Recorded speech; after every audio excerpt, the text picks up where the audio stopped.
I went from Herbal Ecstasy, which created over $1 billion in revenue, to creating all the technology for digital vaporization. All the vapes that you see now derived from technology that I built and patented.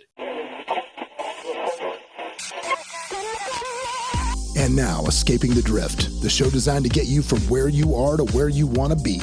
I'm John Gafford, and I have a knack for getting extraordinary achievers to drop their secrets to help you on a path to greatness. So stop drifting along, escape the drift, and it's time to start right now. Back again for another episode of Escaping the Drift, the show that gets you from where you are, man, to where you want to be. And I got a dude today that's been a lot of places, man. This guy's been at it since he was young. It's funny because the whole concept of our show is taking that time of your life when you're drifting along with the currents and showing you how to get out of that. And I got to tell you, I don't know that this dude has ever done this because he's been at it, man, since he was like 15 years old. I mean, when he was 15, he created something that might be a little controversial. They called him the Willy Wonka of Generation X. He's the #1 best-selling author of The Billion: How I Became the King of the Thrill Pill Cult. He is the CEO and founder of Podcast Cola. He has done all kinds. This guy has just been, forget escaping the drift. He's been rolling with the trends, man. He's been just riding the wave of the trends as they go off. Ladies and gentlemen, welcome to the program. This is Shaahin Cheyene. Shaheen, how are you, buddy? Yeah, dude, great, John. Thanks for the amazing intro. That's super fun. I pride myself on the best intros in the podcast business. That is what I pride myself on. Because I got to pump you up, dude. I got to get the energy high, got to get the level. It's late in the day for me here. Where are you? Where are you right now? I am pumped. I'm in sunny California, Los Angeles, Venice Beach. You're in Los Angeles. Okay, Venice Beach. So you're Pacific time too. So it's wide. Yeah. You're in California though. You probably quit working like 3 hours ago. But I'm just saying, for the rest of us, it is a long day here as we get to the end of us. But it doesn't matter, man, because the listener don't care. They don't care what time we do this. They got to feel it when we come. We got to come strong with it. So let's get started with you, dude, because you started at an incredibly young age. I mean, obviously, normally I ask this question, like, what was the first hustle to high-level entrepreneurs? And it's like, Brad Lee talking about selling chocolate bars door to door when he was 7, saying, they're going to bounce you off the ceiling, to people, hustling. I had somebody here saying that they were selling at 4 years old. They were selling their own drawings, which I thought was really genius because who's going to say no to a 4-year-old's drawing on a door, selling those door to door. But you're at 15, built a really substantial business. So before that, what was the first hustle, man? Were you like coming out of the womb trying to sling shit? What was going on? Yeah, man. We came here as refugees, immigrants. We immigrated to this country from Iran. I was born in Iran. And my family left Iran to come to the United States. We came here. I didn't speak a word of English. We were poor. We didn't have any money. Somehow my parents managed to gather up enough money after a couple years to buy a house in an area that became up and coming. And they bought the cheapest house on the best block they could afford, and the area just blew up. And I was going to public school, barely spoke English, trying to figure out what to do with myself during Iran-Contra, where they hated Iranians. And what happened was I started realizing that I was very good at making money. So I did all kinds of little clandestine things as a kid. We would go into the liquor store, and I had this little Greek kid that would come out with me, and he was cute. And so I would talk to the people at the front. Nobody expected anything. He would take the little bottles of liquor and the nudie magazines back when people had nudie magazines. And then we would sell them at school. Fact was, really good at making money, really bad at crime. Like, really bad. Like, I kept telling myself, like, dude, we should not be doing crime because we are always getting caught. Fast forward, I'm 15. I've seen all this wealth come up around me, but we're still poor. My dad's working at a dry cleaners, mom's stay-at-home mom. We never had new clothes. All the clothes we got were clothes that people left behind last year at the cleaners, and they went around the thing, and after a year they would donate them, so we would get them, and that's what I would wear. Never ate at restaurants, none of that stuff. But the kids around me were doing that. And, they were turning 16 and daddy's buying them a brand new Mustang. Remember those 5.0s? And yeah, dude. Vanilla Ice car. Vanilla Ice car, right?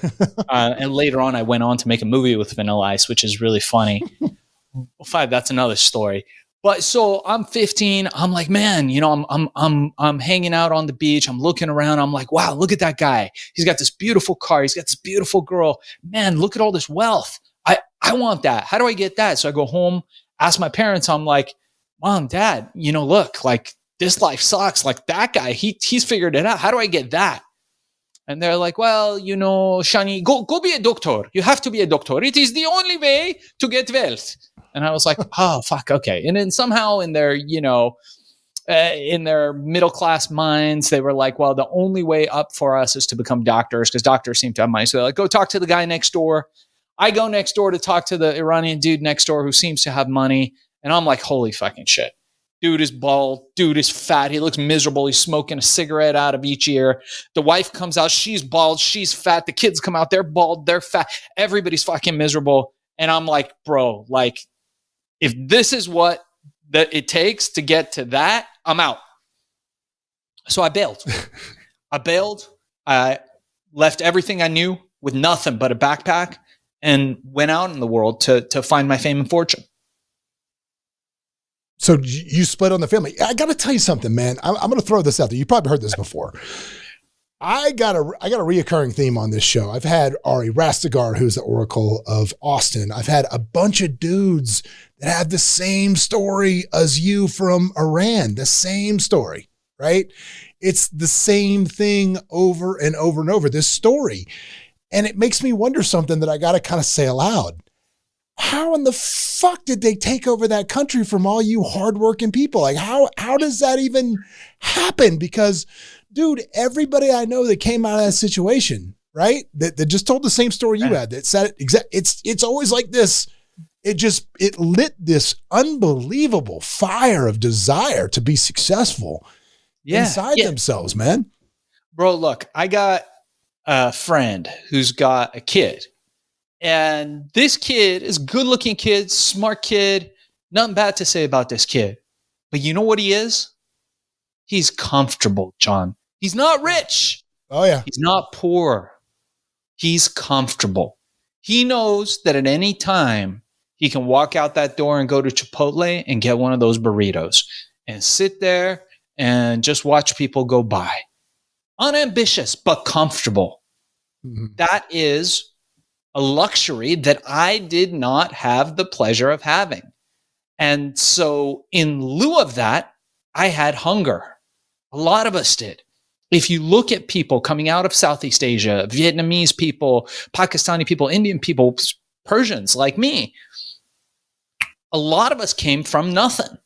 And we came from a place where whatever we achieve, we were going to have to do on our own. Nobody fucking handed it to us. Nobody handed me shit. Nobody ever gave me anything. If anything, it was the opposite. They told me I couldn't do it, and I used that as fuel to make it.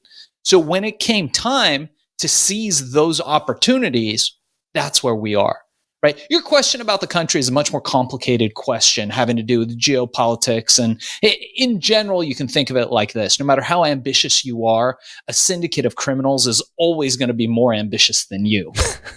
And sometimes you have to ask yourself if by means of violence and doing unfair things, if you want to be taking control or if you want to go around. And this is a very interesting concept. So I really enjoyed learning about you and your show and the stuff that you talk about. And I was thinking about this. And I was thinking about leprechauns, right? Okay. And this is kind of this new concept that I'm playing with here, right? All right. What's a leprechaun guy? Gold. Fucking pot of gold. It's got a pot of gold, right? And how do you find the pot of gold? Where's the pot of gold? The end of the rainbow. The rainbow. What's that mean? Okay, I thought about this for a while, right? And I looked at Irish mythology and the whole story of the leprechauns, right? They're hardworking, they're obsessed. But this rainbow is what people follow. But in the story of the leprechaun, nobody gets to the fucking gold. The rainbow isn't what you think. The rainbow is the story that they fucking tell you that you have to believe. The things they tell you you have to do to get to that pot of gold, but you never get to it. You have to go to school. You have to become a doctor. You have to play by the rules. But you and me both know that nobody who plays by the rules ever makes it. The big companies, the biggest companies that we know in America don't make it by playing by the rules. They make it by breaking the rules. They make it by apologizing rather than asking for permission. And so in that analogy, right, the pot of gold is there. It's fucking there. But the leprechaun is guarding it with the fucking rainbow. The rainbow is like, hey, look at all these colors. It's amazing. You do these things and you'll get to that. But you never get it. He always tricks you, right? The people who make it, the successful people like me, like you, like Brad, like a lot of the people that we know, just fucking walk around. You can walk around, dude. And if you know how to do that, if you know how to break the pattern, how to walk around, you can get to that fucking pot of gold. And I teach people how to do it every day on Amazon, my Amazon course, which I'm happy to drop a link for. I'll give it to everybody who's watching for free. But in general, that's the concept. So I feel like that's what I did. See, I'm going to take that one step further because you say you can't. See, you say you can't get there without breaking the rules, and I'm going to lean to the other side of that pendulum. I think the people that excel become experts at the rules, not at breaking them. For example, one of my favorite things to do, and my kids will not play with me anymore because I'm an ace. I can tell you right now, and I win every game of Monopoly you ever play. I'm going to tell you, I put this in my book and it's the secret will be out. This is how you win every game of Monopoly ever. And it's not cheating, right? Here's what you do. You do whatever you can to beg, borrow, steal to get the first 3-piece set. And then you put 4 houses on every single space. Beg, borrow, steal to get the second set. Put 4 houses on every single space. You never, ever upgrade to hotels because here's the deal. In the rules of Monopoly, it says you can put a house on a space and you can trade 4 houses in for a hotel. Game of Monopoly comes with exactly 32 houses. It does not state that anything can ever be substituted by a house.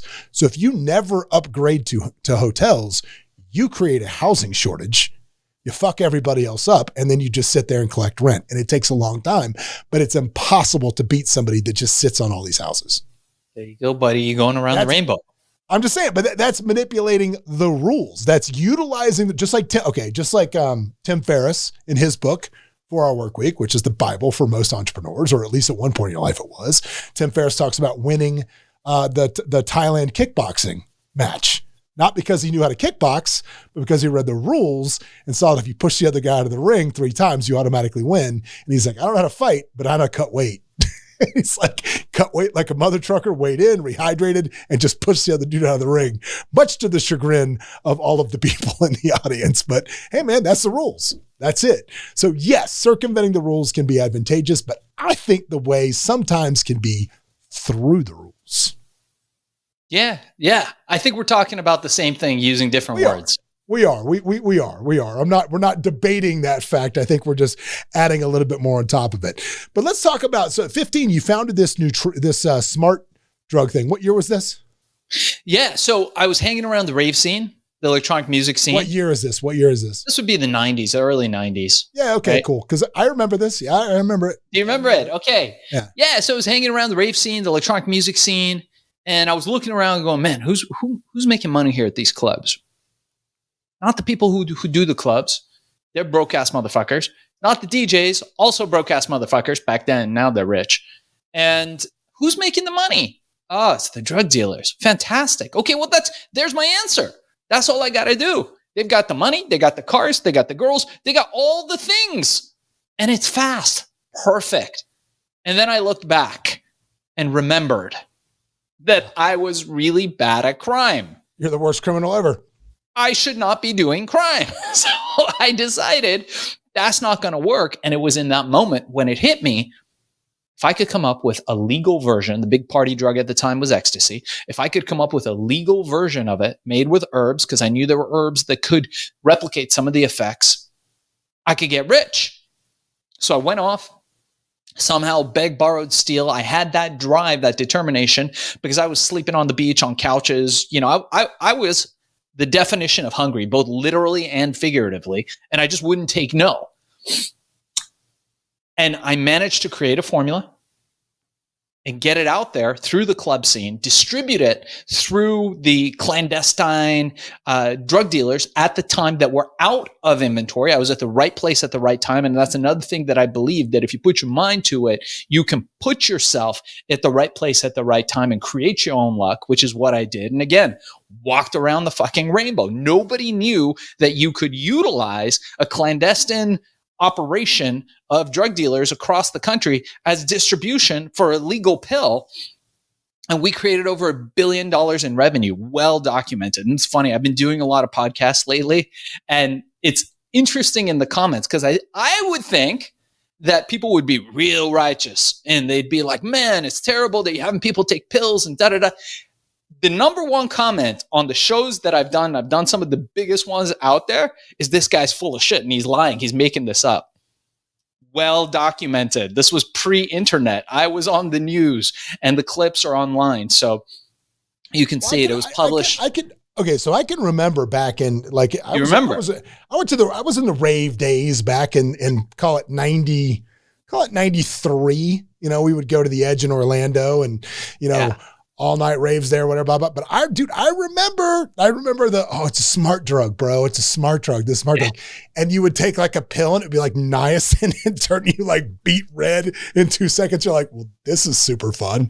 I don't know that I ever experienced what you were making and selling. But it was definitely, I remember the time when this shit was everywhere. I remember this. So, I have no reason not to doubt that you were doing that.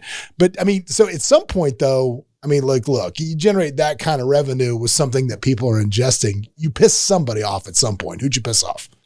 We pissed off every 3-letter agency known, man. Yeah. Yeah. The whole 3-letter community came after us, mainly FDA, FTC, all the different agencies. The fact was they couldn't get us. I was a teenage kid. I had created $1 billion in revenue and they really wanted to go after us. In fact, the president at the time appointed a head of the FDA, new head of the FDA, with part directive to take me down.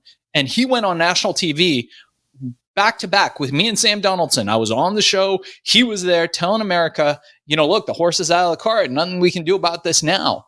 And it was amazing because they were trying to make it illegal at that time.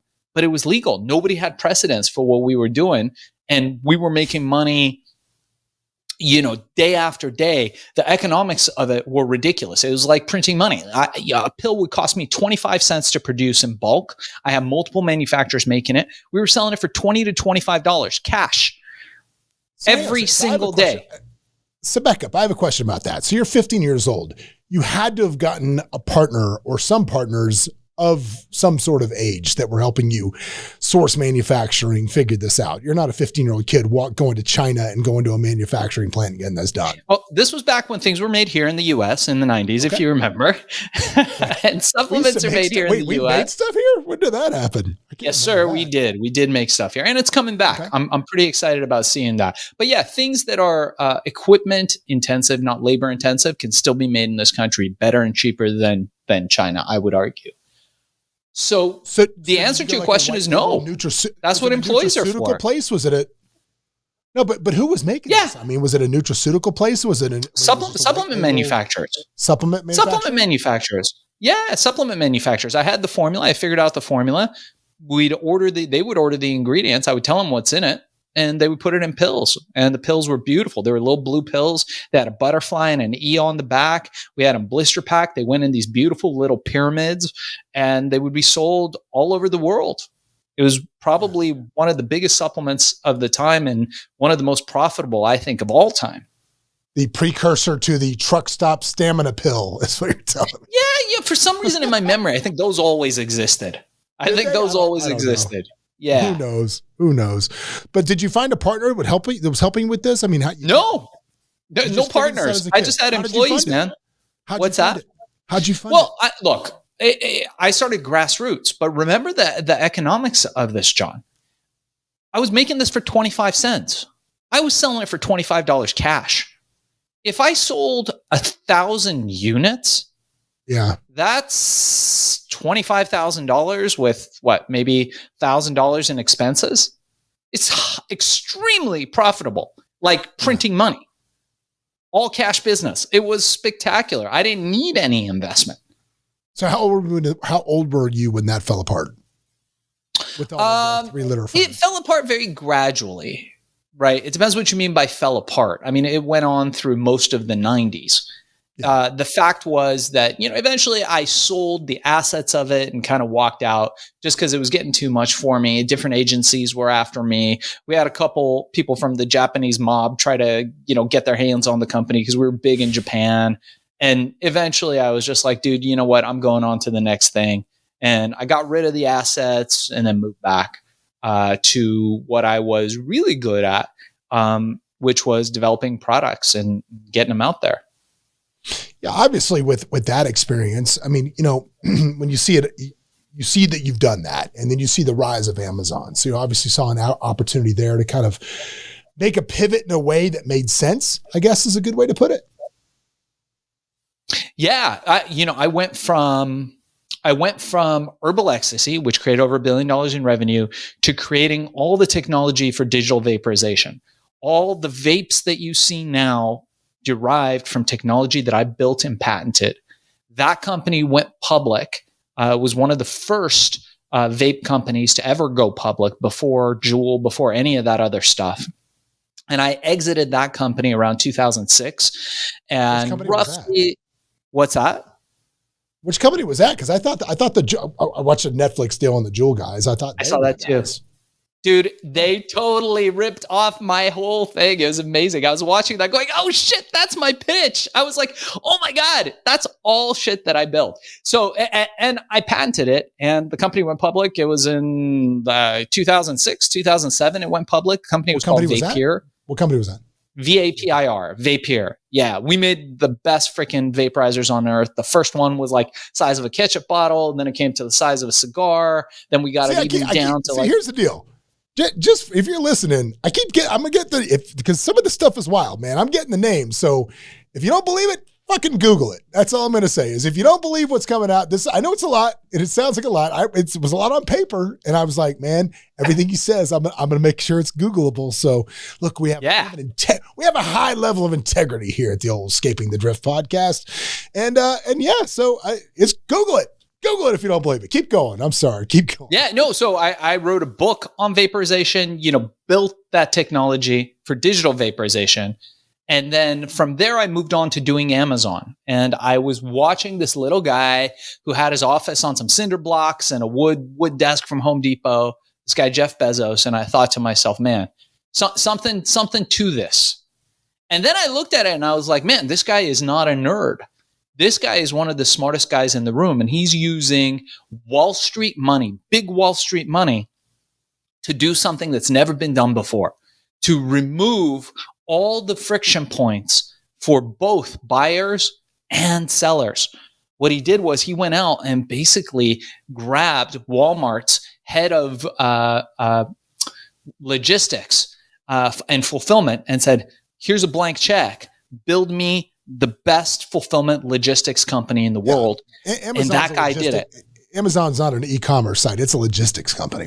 Amazon's a lot of things. Yeah. 1,000%. So once they built that, all of us sellers, I was early on eBay as well. So all of us sellers, the big bottleneck was, dude, I had to have big warehouses and offices and people to pack and ship and insurance and, warehouse management, safety program, like all that stuff. Once they did that, all you had to do is order the product from China, you ship it to Amazon, and the world is yours, man. They'll pick, pack, and ship it. They'll advertise it. They'll drop, traffic to you. And I was like, holy smokes, there's really something to this. So I started doing Amazon very early in the game, learning how to do it. People started coming to me, asking me to teach them how to do it. So I launched my Amazon course. What year was that? I launched my Amazon course, I think it must have been 2010. And we started our Amazon agency where we do this for brands. We get them to number one, get them selling on Amazon. And I think I started the agency in 2010, 2011. Yeah. And then we had a bunch of Amazon brands and Amazon companies that we've sold over the years very successfully because, Amazon really has – the other thing that they did was, look, if you go, John, you want to go out there and start a business. Okay, cool. What do you want to do, buddy? You want an ugly business? You want a coin laundry? You want a freaking restaurant? What do you need? You need 100 grand, 200 grand, 500 grand. How long will it take you to become a millionaire from a UPS store, from a freaking pizza restaurant? It's going to be very difficult. More likely, you'll make a good mid-level, pay from it. It might be a good investment, but you'll need 10 or 100 of them to really reach the level of success that you want. Yeah. The amazing thing about Amazon is that anybody can open up an Amazon store for very little money. 10 grand. You can create your own private label product. And mind you, what I talk about is private label, not arbitrage, not buying somebody else's product and selling it. Yeah. And what's the limit on how much that can do? What's the limit on where you can go? Well, I'm really glad you just said that you teach white label. And the reason that I say that is if there was like a scam awards, like the Welcome to the International Scam Awards for 2023. Yeah. The nominations for this year's online are Amazon dropship stores for $30,000 a pop, right? I mean, that was scam of the year, and probably 2022, I guess, is what it was. And a lot of dudes got smoked for that, and they should have. Yeah. Don't get me started on that, right? Look, I think it's all part of the kind of like Andrew Tate philosophy of, going to younger guys that are aspirational entrepreneurs and going to them and being like, dude, look at that jacuzzi filled with chicks in the back of my Lambo. You can have that. All you got to do is drop ship these 5 products. It's bullshit, right? Because somebody could make money doing that, but eventually everybody's going to be doing that. So then you're going to have to shift, and then it's going to be race to bottom, and you're going to lose. The way to make money on platforms like Amazon is by bringing value and telling a better story. So we build out entire lines of product. I built out the first guy to sell matcha on Amazon, the matcha tea category, which blew up. I don't know if you ever go to coffee shops now, you always see matcha in there. Sure. That didn't exist. Now they're making more profit from matcha than they are from coffee. And most of it is matcha that I brought into the country and branded and put out there. We do so many different products, but what we focus on is value. How do you bring value and then tell a better story? Because that lives forever. And when you own the brand, you're fucking Louis Vuitton, right? Like we went to, I took my wife out for dinner and my kid was with me, and we walk into one of these stores, right? And my kid's walking around and he picks up this little wallet. He wants to buy it for mommy. He's like, how much is that? And the guy goes, oh, that one's like $20. And then he looks behind the glass and it's a very similar one, right? And he goes, oh, how much is that one? And the guy goes, oh, well, sir, that one's, $1,789. And your mommy has to ask, for you to see it. He goes, what's the difference? And the guy's thinking long and hard. And he goes, well, the name. They're both leather wallets. And he goes, well, Dad, I got it. He's thinking the whole way. He goes, Dad, I got it. And I said, what? He's like, we just need to have the name. And I was like, it was so simplistic from the mind of a 10-year-old, right? But really, he nailed it. That's all it is. You have to bring value, and you build value and trust through that name. Those guys aren't the wealthiest guys in the world for no reason. Yeah. So, much for the same reason I try to leave parties first, because I believe scarcity builds brand value. What are some ways that you think builds brand value in a brand like that? How do you create a valuable brand? How do you create the perception that this brand is valuable? Yeah. So I believe in pull marketing, as Seth Godin has taught in a lot of his books. I'm a big fan of Seth. He talks about that in a few of his books. And I believe that you shouldn't have to go out there and push stuff down people's throats. That if you build a product and are able to tell a better story and can do it in the right way, people will come to you. And all my life, it's been like that. That's been my path around the rainbow, is being able to craft a story that's authentic, that's true, around something that brings value thinking distribution first, which is another mistake that people make. People always go, man, I'm going to build a better mousetrap and the world's going to come. And this happens in my current world right now over at my current company, Podcast Cola. People are like, bro, I'm just like Joe Rogan. You know, me and my buddies, we get on, we have a cigar, we'll drink something and we'll talk about aliens. So I'm going to do a podcast. And they go out, they build out a big fat studio and they get all their buddies sitting around and then they make the podcast and it's fucking Tumbleweed City. Nobody's there, right? And then they reach out to me and they go, hey, nobody listening to this. This is gold. How's it happen? It's gold. How's it not happening? And I have to explain to them how it works. I say, you know, Joe Rogan, who has the number one podcast on the planet, who basically single-handedly saved and rose podcasting. You know how he did it? Oh, well, yeah, you know, he got around with his buddies and he's like one of us. I'm like, no, not at all. He didn't sleep. What he did was he did his own show. He built it up when nobody was listening to it. But he also went on other people's shows, borrowed their audience, went on network TV, borrowed their audience, and brought it over to him. And that's what we do now over at Podcast Cola, which is our podcast booking agencies. We get people booked on shows like this. And what we do is we help them borrow those audiences to whatever high ticket product or service that they're selling. So the key is you got to become a good storyteller, but more importantly, you got to be able to borrow other people's audience. Otherwise, it's a long road pushing. Unless you got a lot of money. If you got millions, you can do it. People look at this guy, Alex Hormozi. You know Alex Hormozi, another Persian dude. I love Alex is great. Yeah, he's great. Another Persian guy who hustled a lot. I love Alex. I love his content. And people look at him and they see his rise because it was very fast. Alex is a Vegas guy. He's here. Yeah, he was very fast. Yeah, but what they don't realize is they think, hey, man, this guy just went on. He said, hey, I got nothing to sell you. Look, I'm so jacked. You know, whatever. People watched him, the nose thing, you know, the wife beater shirts. He's great. Yeah, that's how he did it. No, bullshit. Do you know how many hundreds of thousands, how many millions of dollars this man has spent on getting his message out, on getting that marketing out? And if you look at Alex Hormozi, and I'll tell you this from somebody who's an expert in the field of podcasting, as we've been doing it for a lot of years and now have the largest podcast booking agency in the country, is that Alex does other people's shows and borrows their audience. That's his whole MO right now. If you look at his podcast called The Gamer, or whatever it's called, I'm not sure he's doing very many episodes himself right now. Almost every single episode is him doing somebody else's show, and that's aggregated on his own feed. So that's the key. And, you know, the key, I think, today is getting on podcasts and being able to tell your story. Because, you know, this is why you're doing it. This is why I'm doing it. Traditional media is dead. Nobody wants the shove it down your throat interruption economy where they're interrupting your Super Bowl with a commercial of like, hey, John, you want beer? You want beer now? How about now? You want beer now?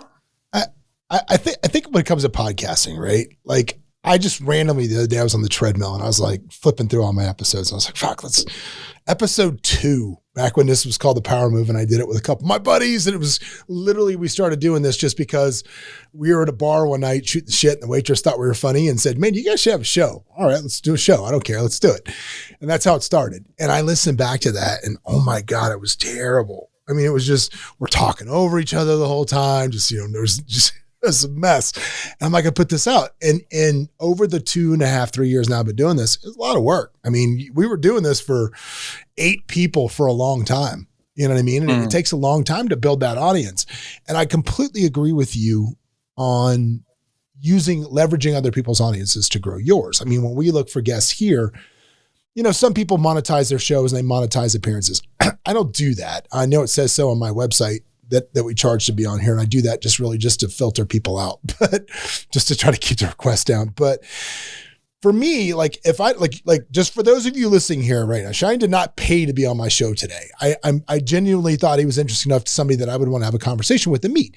Cause I did one paid podcast once where a dude came on and it was trying to like sell water softeners or some shit in Florida or some technology developed. And it was the most boring thing. I had zero interest.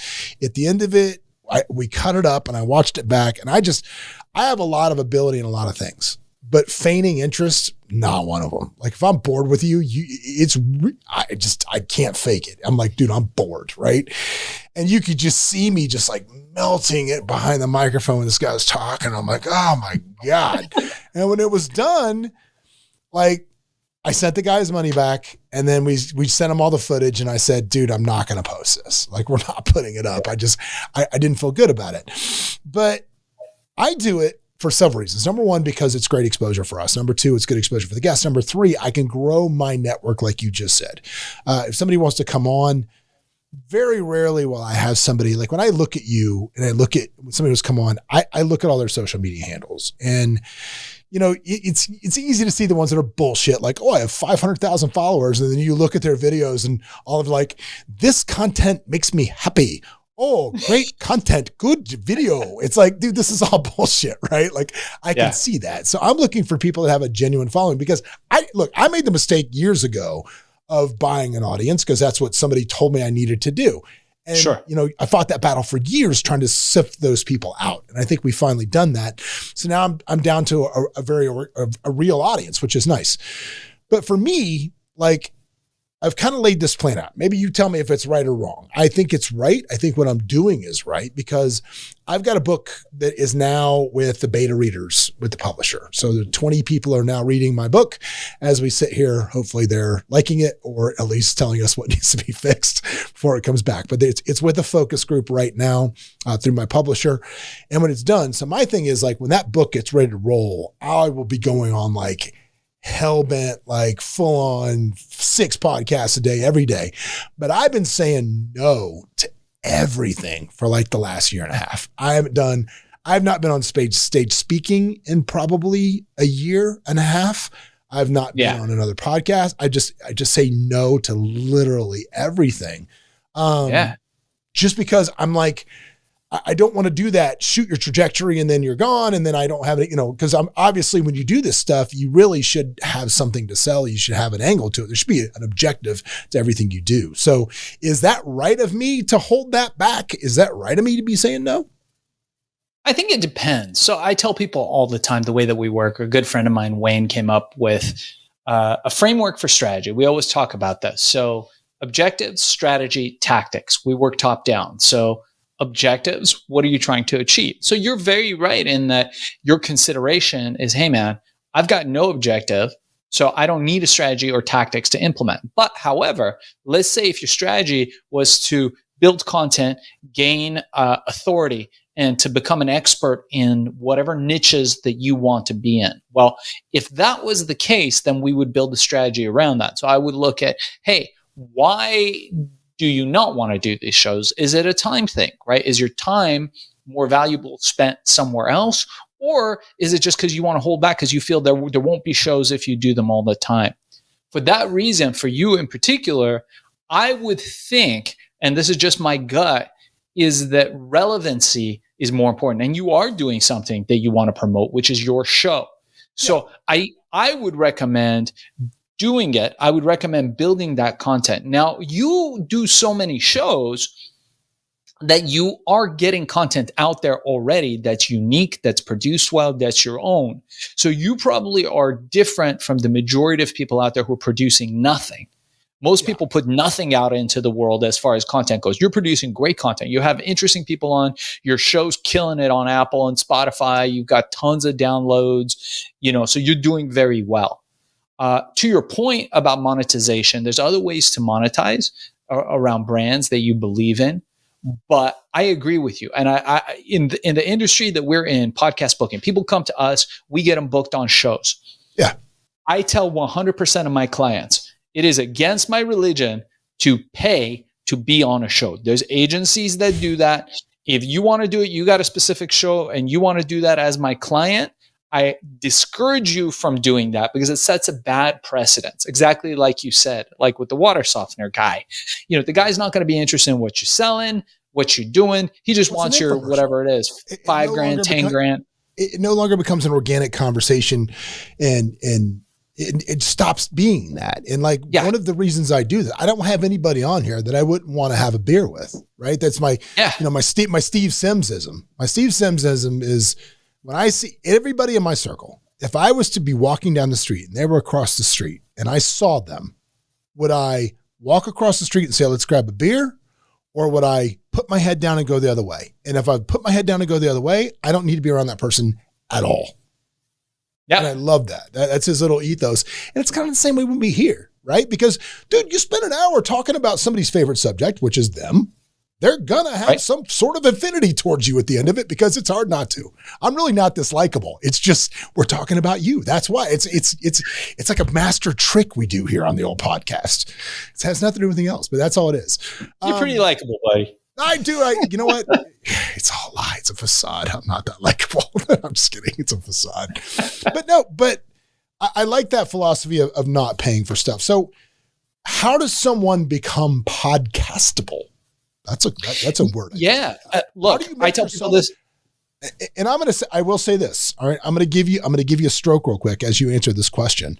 Your package is better than anything anybody has ever sent me. This, all of this whatnot that I got, your tear sheets and your one pagers. This is better really? Than, yeah. This is better than anything I've ever gotten. And normally when I get something even remotely this thorough, we go to immediately start Googling it to see if it's bullshit. And it wasn't, which is nice. So I was confident telling people earlier to Google the shit out of you because it's fine. Sure. Yeah. But this was really well done. So what are your advice for how do you become podcastable? All right. Let me give you the first piece of advice, right? So I know you're in real estate as well. Mm-hmm. You ever go to like a really affluent area? There's a bunch of houses for sale. Market's hot. Every day. Right? And there's some dude on the corner. You see this sign that says for sale by owner. And the house isn't selling. And that dude thinks he's got the most golden, best house in the world. Why does he need a professional? He could sell it himself, but he's not getting any action. And while all the houses around him are selling, while everybody's climbing the real estate ladder, he's still sitting there with that sign, getting musty in his hands that say for sale by owner. The fact is, there's a reason for professionals. And people who know, people who you and I both know who are multimillionaires, maybe billionaires in the real estate business, never represent themselves. They hired the best professionals because they know a good professional will bring the value. My friend always says, a professional is expensive, but an amateur costs a fortune. Yeah. Same in podcasting. The biggest mistake that I made when I started was representing myself. By now, I've done hundreds of podcasts. I've been on massive shows like Adam Carolla, which is the top downloaded podcast in the country. Crazy fact. He's actually over Rogan. He's got more downloads than Rogan. But I've done all the big shows. I continue to do podcasts all the time. But when I started representing myself, going out to people saying, hey, dude, will you have me on your show? I like your style. And some people would say yes. But a few of them came to me and they said, dude, your story's fucking awesome. Why are you representing yourself? So I hired a publicist, and the publicist did okay, but she wasn't doing what I needed to do because she was all over the place, didn't really understand how podcasts work, didn't understand the podcast community.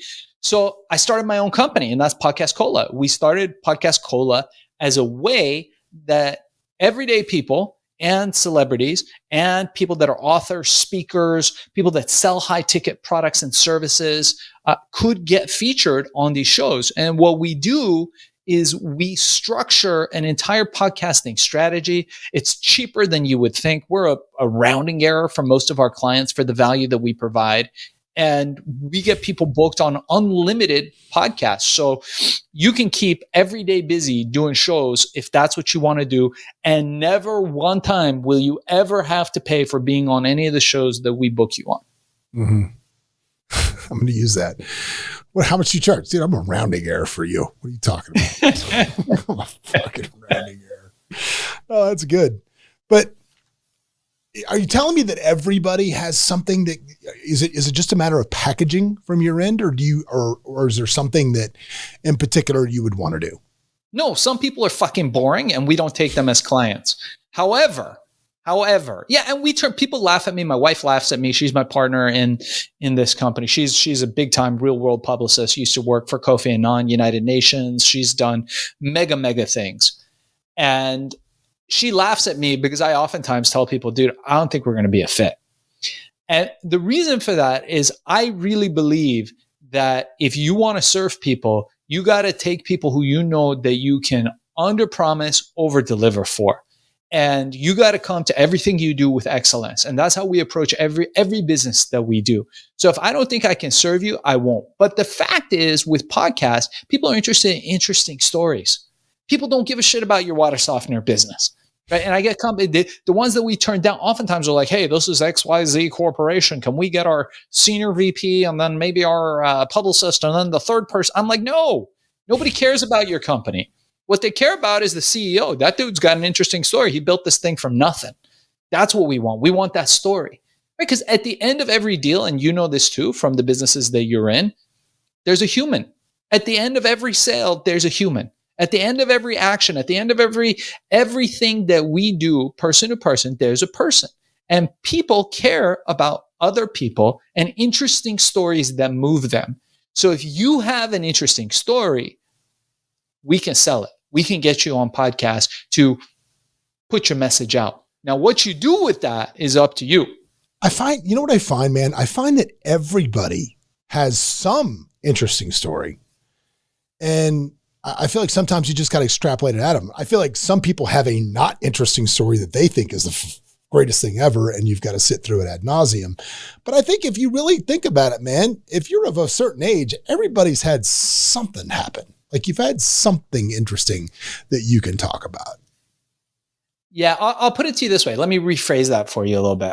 A mentor of mine, one of my greatest teachers, told me something, and I sat down with him because he had really a quality where we would go somewhere, we would go to a bar, we would go to somewhere to hang out, and 100% of the time, he would start talking to somebody next to him, and it would turn into a lesson.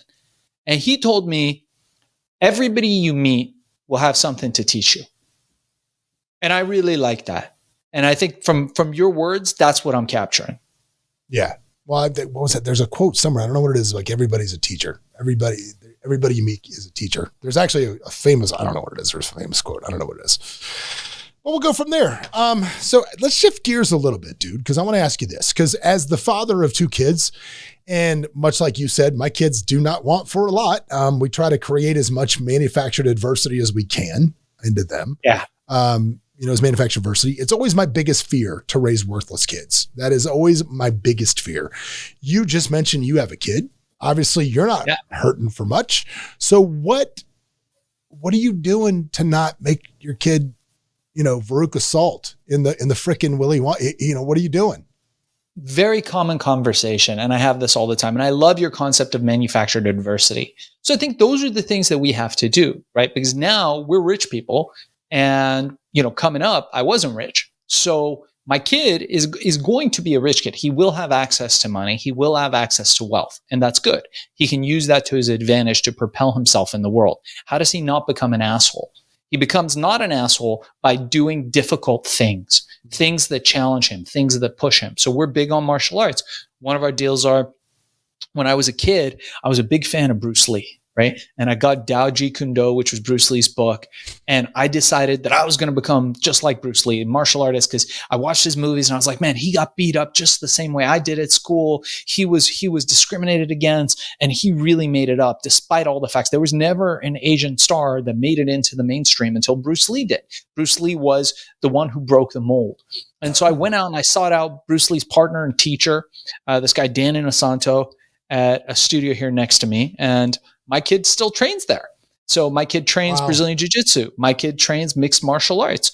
And our deal is he can do whatever he wants, but every week we go to that class. If he's feeling crappy, if he's feeling good, we go because it's difficult and it's what he does. And so these are the types of things. The second part of that is we travel. So we take a few months off every summer. We go to Europe and we sail the Greek Isles. We go to Italy. We go to France, and we work from wherever we're at. But he gets to travel and he gets to see other cultures. He gets to see how life is in other places. And nothing can replace travel for children. One of my favorite quotes from one of my good friends, Chris Connell, that used to be a host on this show when it was the Power Move. He said one day, and here he goes, "I've never met a well-traveled racist." I thought that was a well-traveled racist. I've never met a well-traveled racist. You just, when you see how the other parts of the world live, and I totally agree. Our kids, we're going to Europe for 2 weeks in a couple weeks. We traveled. JJ Todd, who was also a friend of the show, travel hacked me some unbelievable seats on Emirates for like very low miles. So yeah, super happy. Thank you, JJ, for listening to this again. Yeah. But yeah, I agree with that. And for me, right now I told because, my daughter, it's so funny because you think nature versus nurture, right?